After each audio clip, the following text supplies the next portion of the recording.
ಸಾಮಾಜಿಕ ಜಾಲತಾಣದ ಸಹೋದರ ಸಹೋದರಿಯರಿಗೆ ತಂದೆ ತಾಯಂದಿರಿಗೆ ನನ್ನ ನಮಸ್ಕಾರ.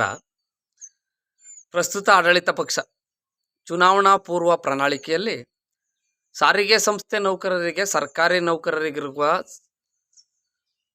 ವೇತನ ಸವಲತ್ತುಗಳನ್ನು ಕೊಡಲು ಕಾರ್ಯಕ್ರಮವನ್ನು ರಚನೆ ಅಂತೇಳಿ ಪ್ರಣಾಳಿಕೆಯಲ್ಲಿ ಹಾಕಿತ್ತು.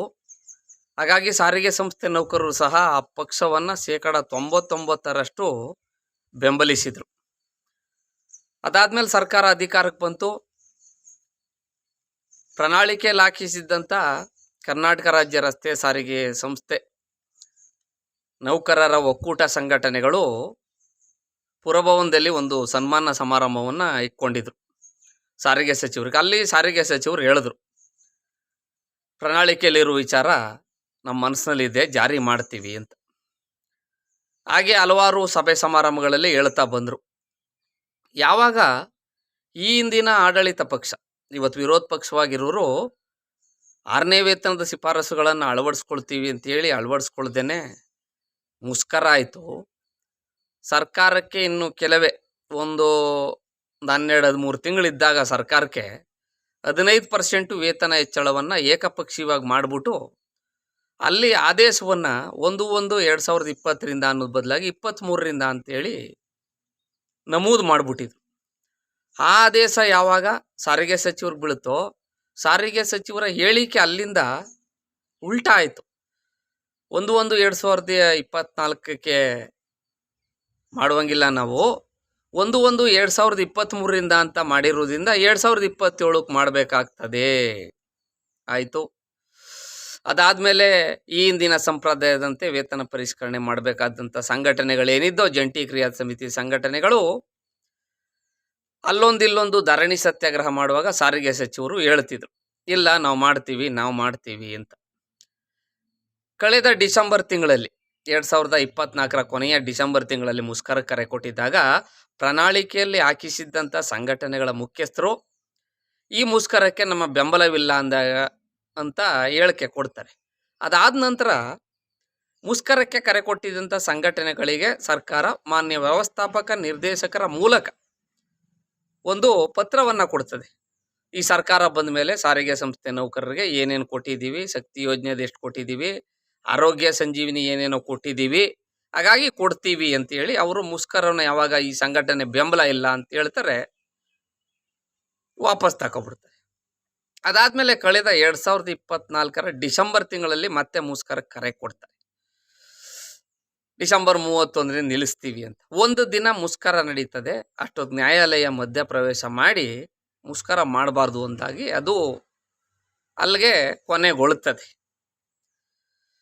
ಆಗಿನಿಂದ ಸಾರಿಗೆ ಸಚಿವರು ಏನು ಹೇಳ್ತಾರೆ, ನಂದೇನಿಲ್ಲ. ನಾನು ಹೇಳೋದು ಸಾರಿಗೆ ಸಚಿವರಿಗೆ 1,20,000 ಕುಟುಂಬಗಳು ಯಾವುದೇ ಒಂದು ನೀವು RTO ಕಚೇರಿ ಓಪನ್ ಮಾಡಿ, ಒಂದು ಬಸ್ ನಿಲ್ದಾಣದ ಕಚೇರಿಗೆ ಹೋಗಿ, ಅಲ್ಲಿ ಉದ್ಘಾಟನೆಗೆ ಹೋಗಿ ಏನು ಹೇಳೋರು ನಮ್ಮ ಸಚಿವರು ಅಂತ ಆಸೆ ಕಣ್ಣಿನಿಂದ ನೋಡ್ತಾ ಇರ್ತಾರೆ.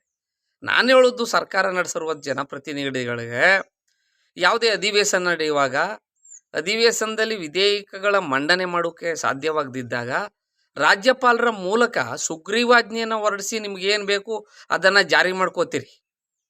ಯಾವಾಗ ಬೇಕು ಸಚಿವ ಸಂಪುಟ ಸಭೆ ಕರೀತೀರಿ, ಏನೇನು ತೀರ್ಮಾನಗಳು ಬೇಕು, ಯಾವ್ಯಾವ್ದಕ್ಕೆ ಅನುದಾನ ಕೊಡಬೇಕು, ಯಾವ್ಯಾವ ಕಾರ್ಯಕ್ರಮ ಮಾಡಬೇಕು, ಯಾವ ಶಂಕುಸ್ಥಾಪನೆ ಮಾಡಬೇಕು, ಉದ್ಘಾಟನೆ ಮಾಡಬೇಕು, ಎಲ್ಲನೂ ಮಾಡ್ಕೋತೀರಿ. ಇದೆಂಥ ದೊಡ್ಡ ಗನಂದಾರಿ ವಿಚಾರ. ಯಾಕೆಂದರೆ ಸಾರಿಗೆ ಸಚಿವ್ರಿಗೆ ಹೇಳೋದು ನಾನು, ಹೊಸಬರೇನಲ್ಲ ಈ ಖಾತೆಗೆ ಇವರು.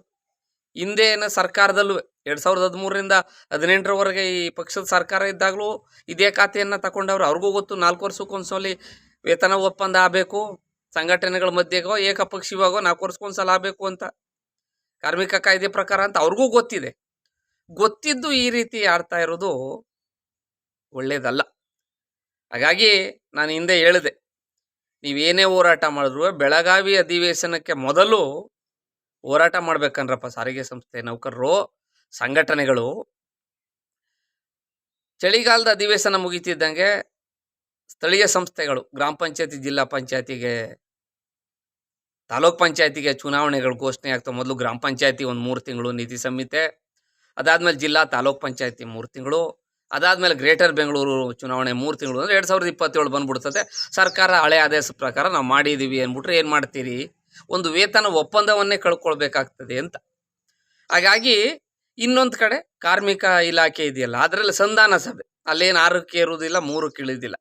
ಅಪ್ಪ ಹೇಳ್ದಂಗೆ ಕೇಳೋ ಬಡ್ಡಿ ಅಂತ ಸರ್ಕಾರ ಏನು ಹೇಳ್ತದೆ ಅದ ಕಾರ್ಮಿಕ ಆಯುಕ್ತರು ಹೇಳ್ತಾರೆ, ಇವರು ಕೇಳ್ಕೊತಾರೆ, ಬರ್ತಾರೆ. ಅಲ್ಲೇನು ₹1 ಏನು ಒಂದೇ ₹1 ಹೆಚ್ಚಳ ಆಗೋದಿಲ್ಲ, ಕೊಡಿಸೋಕೆ ಕಾರ್ಮಿಕ ಆಯುಕ್ತರ ಕೈಲೂ ಆಗೋದಿಲ್ಲ. ಯಾಕೆಂದ್ರೆ ಕಾರ್ಮಿಕ ಆಯುಕ್ತರು ಸರ್ಕಾರದ ಅಧೀನದಲ್ಲಿರುವಂಥ ಇಲಾಖೆಯವರು. ಹೀಗಿದ್ದಾಗ ಈಗ ಮುಂದಿನ ಶುಕ್ರವಾರಕ್ಕೆ ಒಂದು ಬೃಹತ್ ಹೋರಾಟವನ್ನು ಹಮ್ಮಿಕೊಳ್ಬೇಕು ಅಂತೇಳಿ ಜಂಟಿ ಕ್ರಿಯಾ ಸಮಿತಿ ಸಂಘಟನೆಗಳು ಈ ಹಳೆ ಸಂಪ್ರದಾಯದ ಪ್ರಕಾರ ಏನು ವೇತನ ನಮಗೆ ಪರಿಷ್ಕರಣೆ ಮಾಡಬೇಕು ನಮ್ಮನ್ನು ಕರೆದು ಅಂತ ಏನು ಬೇಡಿಕೆ ಇಡ್ತಾರೆ, ಅವರು ಮುಂದಿನ ಶುಕ್ರವಾರಕ್ಕೆ ಒಂದು ಬೃಹತ್ ಸಮಾವೇಶ ಹಮ್ಮಿಕೋಬೇಕು ಅಂತೇಳಿ ಕರಪತ್ರಗಳನ್ನು ಹಾಕಿದ್ದಾರೆ, ಮನವಿ ಪತ್ರವನ್ನು ಕೊಟ್ಟಿದ್ದಾರೆ. ಈಗ ಮತ್ತೆ ಸಚಿವರು ಚಳಿಗಾಲದ ಅಧಿವೇಶನದೊಳಗೆ ಅವರನ್ನು ಕರೆದು ಮಾತುಕತೆ ಆಡ್ತೀವಿ ಅಂತ ಹೇಳ್ತಾವ್ರೆ. ಇದು ಹೇಗಿದೆ ಅಂದರೆ, ಹಿಂದೆ ನಮ್ಮ BJP ಮಾಜಿ ಮುಖ್ಯಮಂತ್ರಿಗಳು, ಮಾಜಿ ಸಂಸತ್ ಸದಸ್ಯರು ಸದಾನಂದ ಗೌಡರು ಹೇಳ್ತಿದ್ರು, ಯಾವುದೋ ಒಂದು ಇವತ್ತಿನ ಆಡಳಿತ ಪಕ್ಷವನ್ನು ಟೀಕೆ ಮಾಡುವಾಗ, ಒಂದು ಬೀಜದ ಓರಿ ಹೋಗ್ತಾ ಇರ್ತದೆ ಮುಂದೆ, ಇಂಚರ್ ಬೀಜ ಅಳ್ಳಾಡ್ತಾ ಇರ್ತವೆ. ಈಗ ಬಿದ್ದೋದವೇನೋ ಆಗ ಬಿದ್ದೋದವೇನೋ ಅನ್ಬೇಕು ನೋಡಿದವರು. ಸರಿಯಾದ ಹಳ್ಳಿಕಾರು ಓರಿ ಅಂತೆ ಬೀಜ.